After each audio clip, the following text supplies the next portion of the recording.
I went to Dis to talk to the people there about the Park Hotel and the recent protests. It's about 14 minutes long. There are 3 interviews in this and a little intro from me.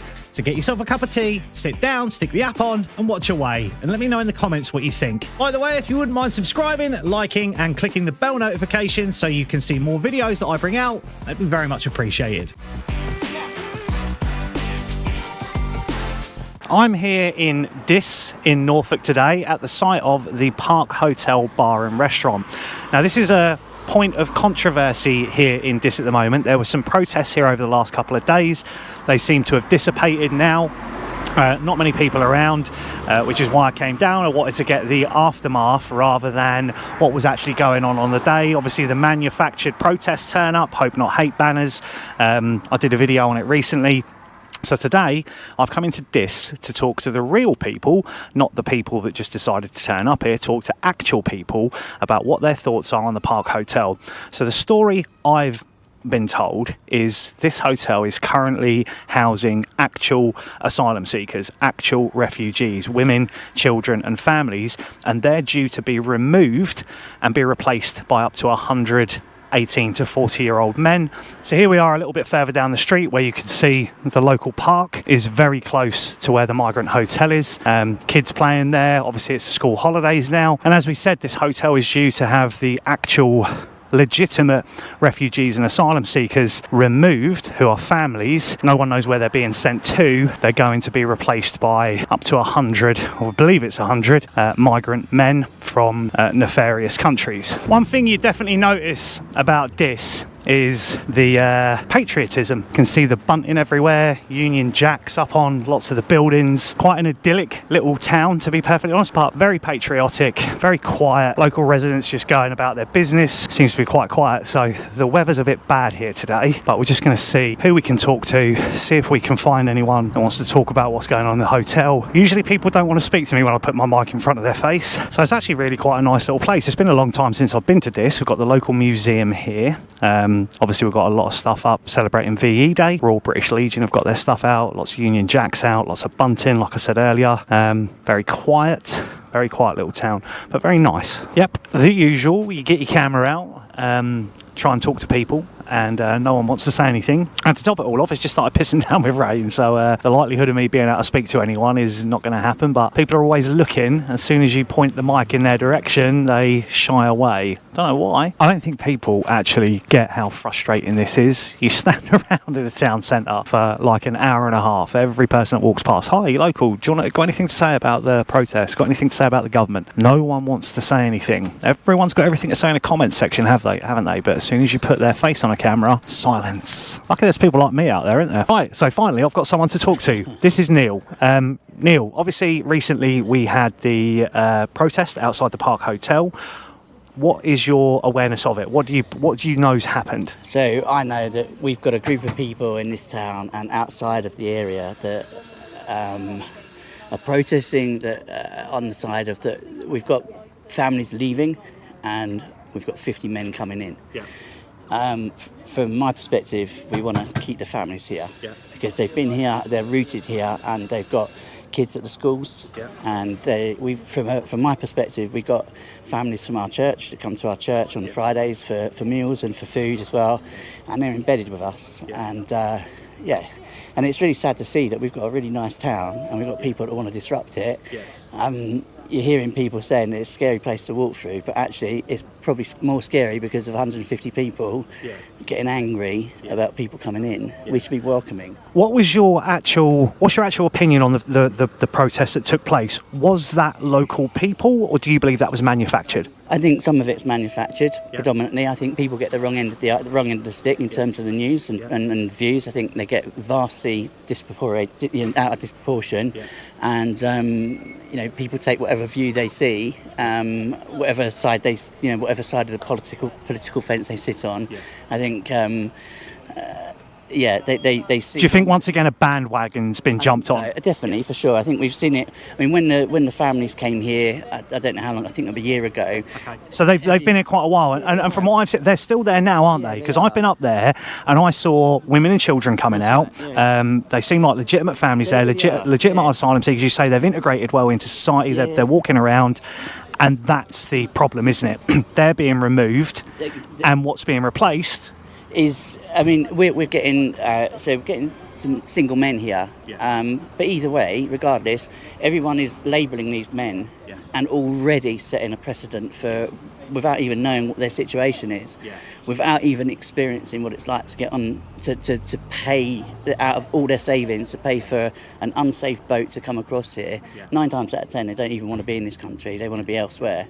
But then they get locked up, they get put into a place that's unsanitary. That the hotel there is not, the water's not particularly nice to drink. They haven't got proper cooking facilities. I mean, I went up and filmed it earlier and it looks a little bit run down. There's a few of us that we sing on the streets on a Friday, and we've got a friend that comes and joins us from the hotel, and what she tells us there, it's appalling. And one of the most appalling things is the government aren't thinking. They're just seeing numbers, and I don't think these people that are coming to protest and they're getting angry about it for the wrong reasons. They're already assuming. So get this right. So we're saying there's a group of people. 50 people, there is going to be a bad number of people, a minority. Like in this town, there's bad people. Whatever happens, there's bad people.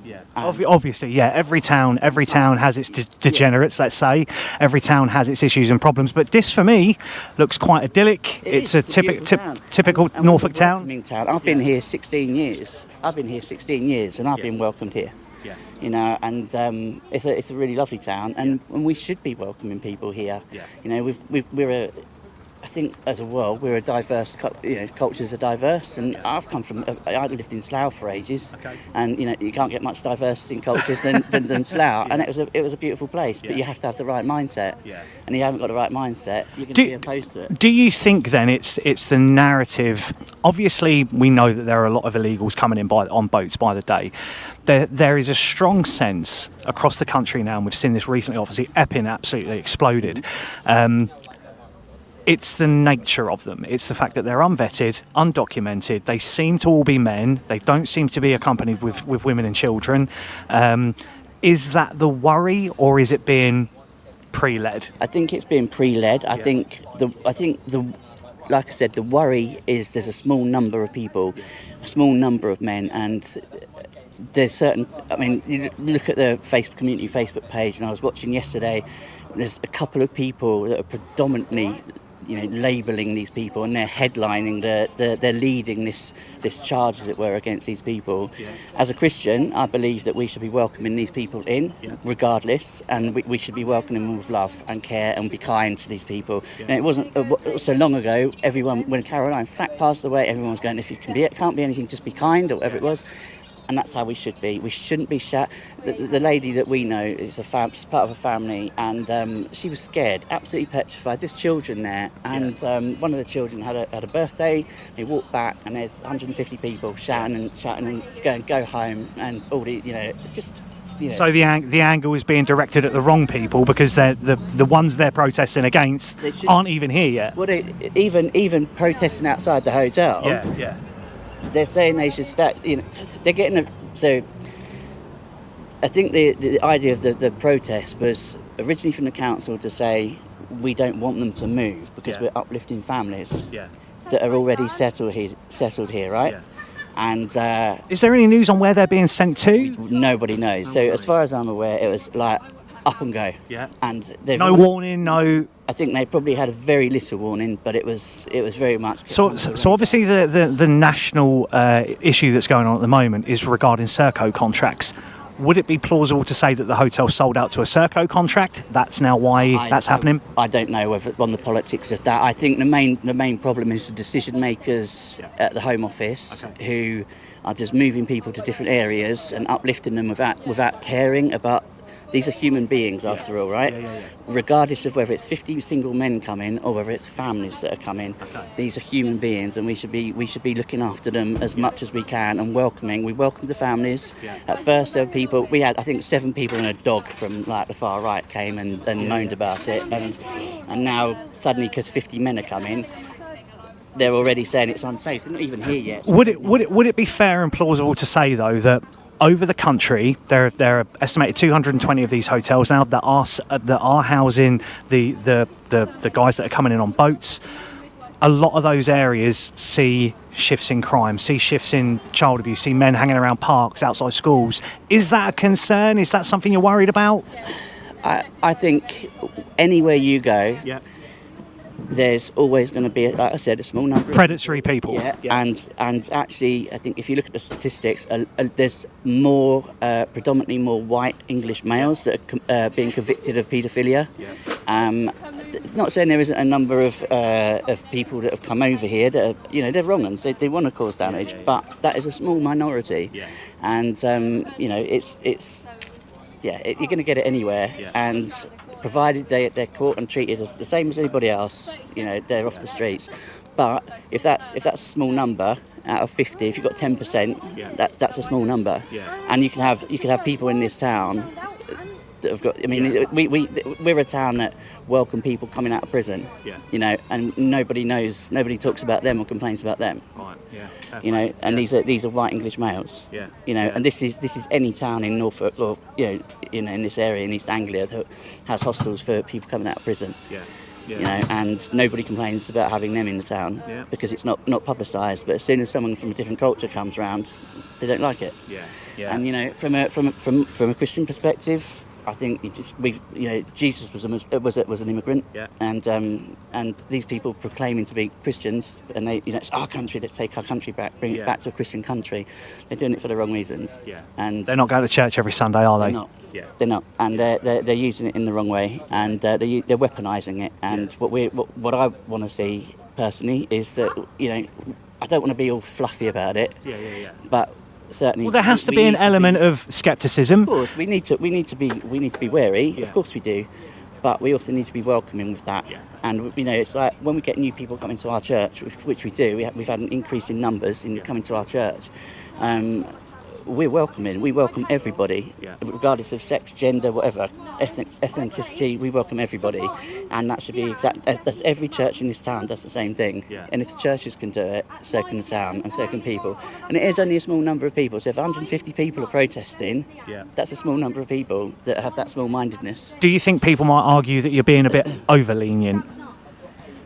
See, I think people are led by what they see in the mainstream media, and it's over-escalated because they hear the loudest voice. I think they've blown Epping completely out of proportion. Well, they've listened to the loudest voice. They fueled the fire. And I actually think it was from both sides. I think there's evidence to say that Hope Not Hate Antifa boards, and they were here, weren't they? That some are arguing that that's a manufactured protest. So, do you think they're trying to escalate issues and split the town? The problem is, if you get too far left and too far right, it meets in the middle and it escalates, and then they end up fighting against each other actually, and then they misrepresent the whole protest. If they were sat there quietly and thinking, do you know what, there's kids in there, kids who have got to get up for school or whatever and got to do this, and they're talking, there's small rooms that these families are in, no cooking facilities. Take some of these people who are protesting, put them in the same position, put them in a boat that's unstable, coming across the sea, losing families. But I understand where people are coming from. But I think they need to sort of open their narrow-mindedness a little bit, widen it, and see the bigger picture, and wait till these people are here. Because these men are probably going to be really nice guys. They're young men who've left their families behind, and a lot of these people that are here have got husbands and partners in prison in Syria and places like that. But I think a lot of people would argue that that's counterintuitive in itself, that you've got actual families here in an idyllic town in Norfolk, welcomed into the community, who are now going to be shifted somewhere else where they might not be welcome, and split up and replaced with unknowns who are not coming with women and children. Well, these were unknowns before they got here as well. The families were unknown. Nobody knew what they were. But is it more welcoming for a mother, a father and a child than just a 18-year-old man. When the families come in, nobody knew what to expect. So they was expecting a coachload of people. The hotel was closed down. Understandably, people had weddings booked and stuff like that. So they're getting, I'd get a bit upset about that. Yeah. And then the families arrive, and then suddenly, the kids are integrated into schools, and they're really lovely people, and kitchens are opened in churches for them to cook, and then suddenly everything seems fine again. Because it's the fear of the unknown that people are scared of, and I think as soon as and it is that the people suddenly scared for the women and children. Understand that, but wait till they're here. Don't, and it's not the hotel you want to be protesting at. You want to be doing it at government level. Yeah, true. And as a final note, what's your opinion on them? Honestly, I don't think it matters what side you're on anymore, left or... Yeah. So someone once said to me, it doesn't matter who you vote for, the government always wins. Yeah. And I think they've made an absolutely terrible decision. I think it's a disgusting decision, to be fair, and all they're looking at is numbers. And what they're doing is they're shifting a problem from one area to another, and then just bringing another problem in. Yes. And also, I mean, you think about the devastating effect it's having on the people that are already here. Yeah. They've already come from disasters, war zones, where the husbands have been shot, killed, imprisoned, whatever, and they're now being uprooted again, not knowing where they're going, and families being split. So families of four might be being split, one going to two going somewhere and two going elsewhere. So, I've got a personal interest in this because I know people personally who've come who are amazing young people, and they are young. They're very young women, and. They're absolutely. Well, I think that's it. I genuinely believe if we saw hordes of women and children lining up in Calais, everyone would be fine. Everyone would be fine. I think it's the men. I think the problem is people don't understand that the men are staying behind. The men were staying behind to rebuild and fight for what they had.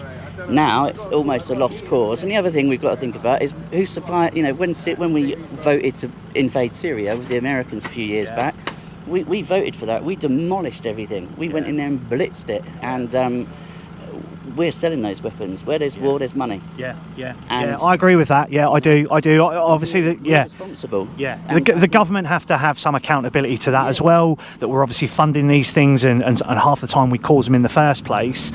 So it's a really contentious situation. It's a hard situation. It's a government issue. Yes. It's not a let's get 150 people and protest outside a hotel for fear of the unknown. Yeah.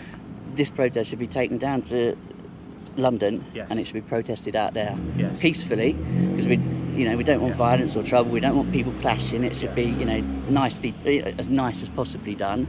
No shouting, no nothing no religion into it, nothing else. But it's hard though, isn't it, when outsiders descend on these areas, which we see a lot of, and they're getting placed. Yeah, I think so as well. They're not descending. They're not just deciding we're going to come to this. They're being put here by government. They're being put on a bus.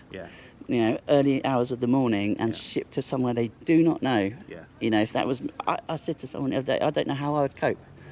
I'm a 53-year-old man. I would not know how to cope. I've got the luxury of having quite a reasonable life, and I've got good people around me and family. And if that was all taken away from me now, I don't know what I'd do.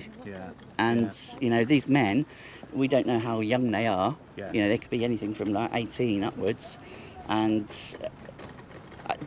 So I know every precaution will probably be taken to, like they did when the families first come. They put chains around. It was not quite chains, but it was almost like a prison camp to start with, and no one was getting in, no one was getting out. Wow. So, and it's taken a while for the families to start coming out into the park and play, and there's a few people that shout abuse, but it's townspeople who are small-minded enough to be doing that. But what I feel gutted about is young people, seeing kids being brought to these protests. Yes. Because racism it's taught. It's a learned thing, and there's a lot of racist hate. And when you I'm not going to deny it. Yeah, of course there is. Around it's unequivocally hatred. There's definitely of course. I would be hypocritical if I didn't say that there weren't people out there who are deliberately trying to push a narrative, a certain extreme narrative. I think one of the things is a lot of people now get brandished as racist or fascist for having an opinion. Absolutely. And again, that's government doing that. That's government pushing agendas. that's just riling people up? Free thinking people, you know, we have a freedom of speech, and unfortunately I think some people take that too far. Yes. You know, we do need to be wary of other people. We live in a society where people are fragile, because it's a fragile society. Things are happening in this world that it is uncertain. There's uncertainty. But we need to be mindful of other people, and we need to be careful how we say, how we speak our truth. But we should be able to speak our truth, but we should do it, democratically and politely. Not saying necessarily politely, not like please and thank you and everything else, but controlled.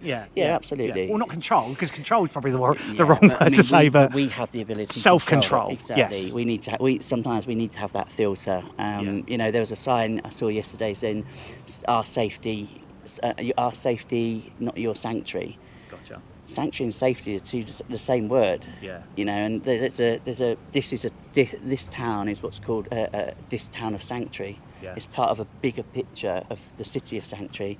And these people are instead of saying asylum seekers, sanctuary seekers. They're looking for safety. Okay. And if they're not feeling safe because people are shouting abuse.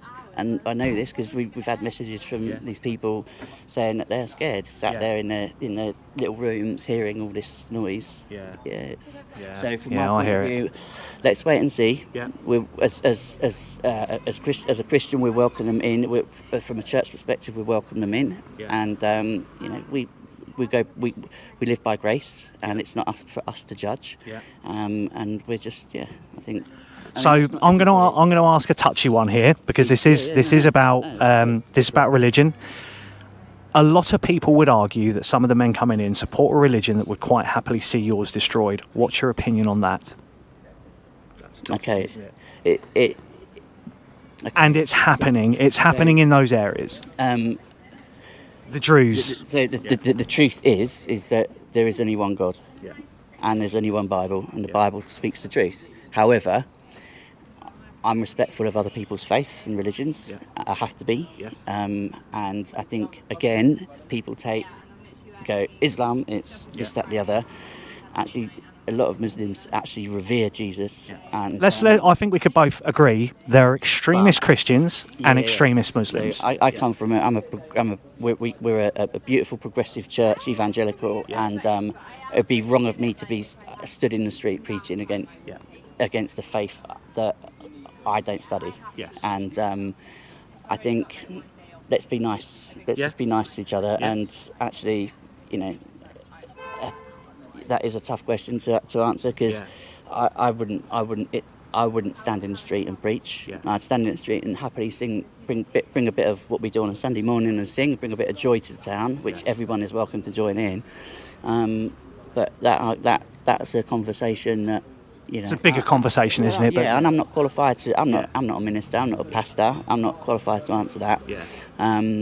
But I do know that my God is for me. The truth is that Jesus is the one, my saviour, and there is no other.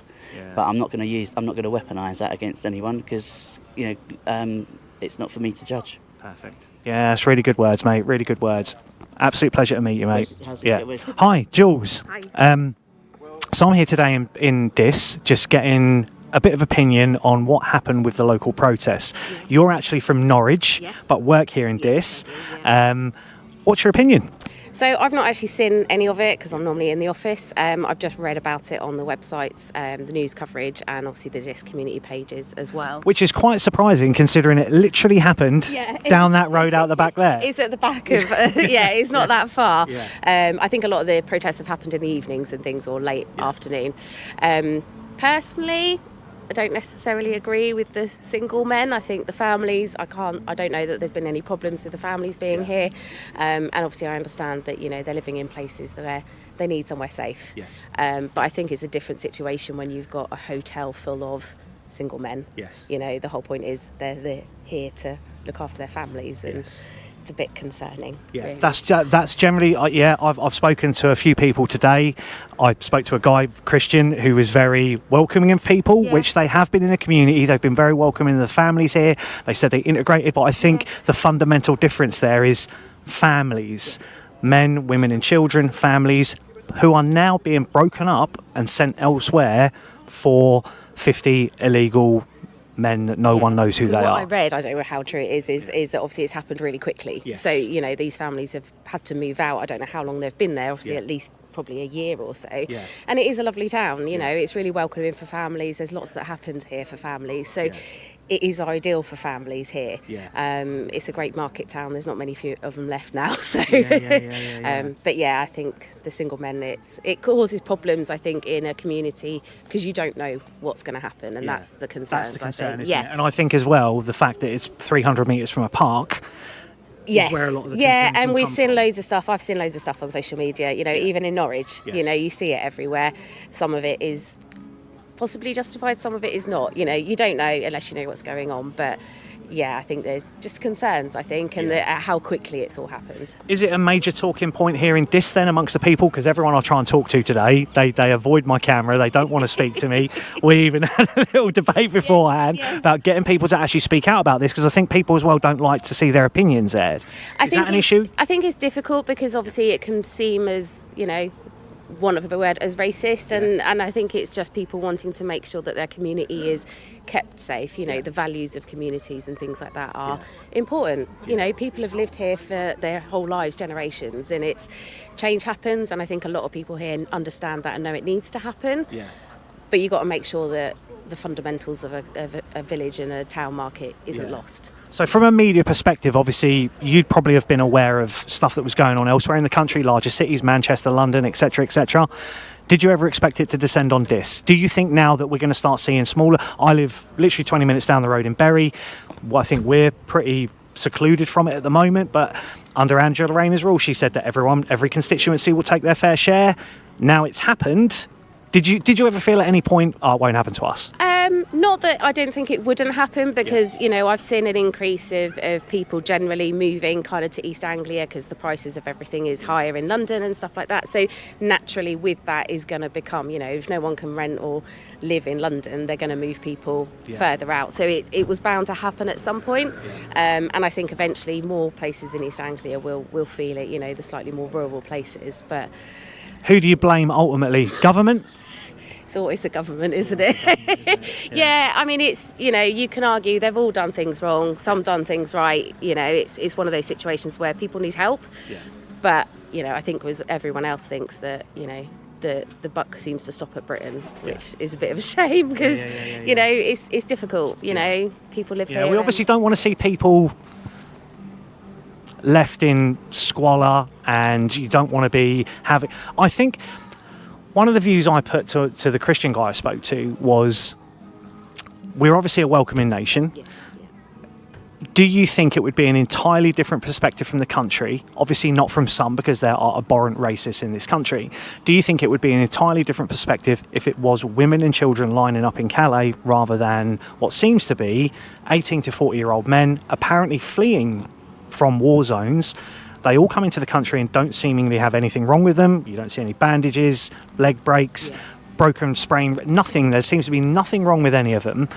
And then they're getting dumped onto an idyllic little town in Norfolk. Yeah, I do. I think everyone has sympathy for everyone. And as we said, families, they need somewhere safe, especially with women and children. Which has now been taken away, by the way, and they're being split up to accommodate that. Yeah, you don't want to hear that, if they're struggling in a country and they've come over here to try and save it and then they're still struggling, it's not fair. At the end of the day, I get that men come over to try and help support the families back there, but there's families here that need the help as well. Because equally we have a poverty problem in this country. We have children living in poverty, 4.1 million children in poverty in this country. What do you think the government can do better? Do we need a new one? I don't even think any of the government options work. It's the state of how the country is, It's just what's the least bad one we can put in, I suppose. Yeah, exactly. It's the best of a bad bunch. I've not voted over the last few because I don't really want to vote for any of them. There's aspects, I suppose, in all of them that appeal. I work, I've got a family, I've lived in England my entire life. So it's just, I don't know what the answer is, but there needs to be help from other countries. I know there's got the big talk with France and they're going to do a bit more. Whether that pans out, we don't know. It's the same with everything. Everything is all very good to say, yes, we're going to do this. Yes, we're going to do this. Until it actually happens. Exactly. Yeah, definitely. So final thoughts on Keir Starmer and Labour at the moment? don't particularly like them. Yeah. But So, as someone, just as a last question, as someone that doesn't vote, do you feel like it's not your obligation to vote them out for something better than what they are, even if they might be bad, but they're better than what you've got? it's difficult. I think if I felt that it was right, okay, now I've seriously had enough, then yes, I would, I would vote to get them out. But honestly, over the last few elections that we've had, especially since COVID, it is a case of, well, Who's better? I can't see any option, that's going to make anything better. Jeremy Corbyn's new party tickle we fancy? Reform UK, UKIP, the Workers' Party?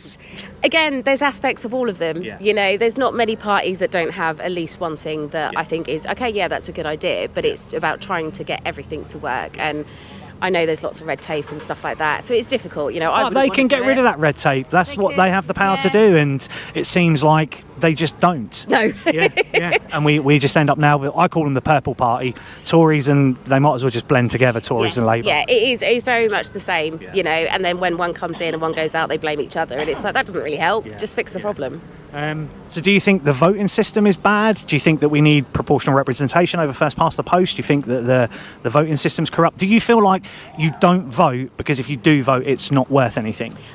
Not so much that I don't think it's worth anything, because I think obviously, if I voted every year or every time there was an election and did it frequently, then yes, of course, it's going to make a difference, But I don't think the polls are close enough that one person will make a difference. I know, again, if lots of people say that, it makes a difference. There's 11.2 million of you, and that puts a political party in power or takes one away. Yeah. So it does make a big difference. Yeah. Those 11.2 million people could shift politics in this country entirely. One thing I always say to people is, why don't we just one time, everyone in the country just vote for independence? Let's put 650 of them in Parliament. Yeah, why not? It'd be an absolute shit show, let me say. But is it not now? Exactly, it's just something different from what we've already got. But thank you very much for your words, my darling. Much appreciated. Look at that. I'm on my way out and I'll bump into Kim. And Kim, I ask you a question. Have you heard about the protests here in Dis? I haven't heard of them here in Dis, but I have heard of them in Epping. Yeah. What's your opinion on it? My opinion is, if they're families, genuine families that need help, then yeah. But when there's a lot of men, single men, with different values to our own values, then it's very scary. Yeah. Well, here in Dis, what's actually happened is they've got a migrant hotel where legitimate families have been housed, women, children, men.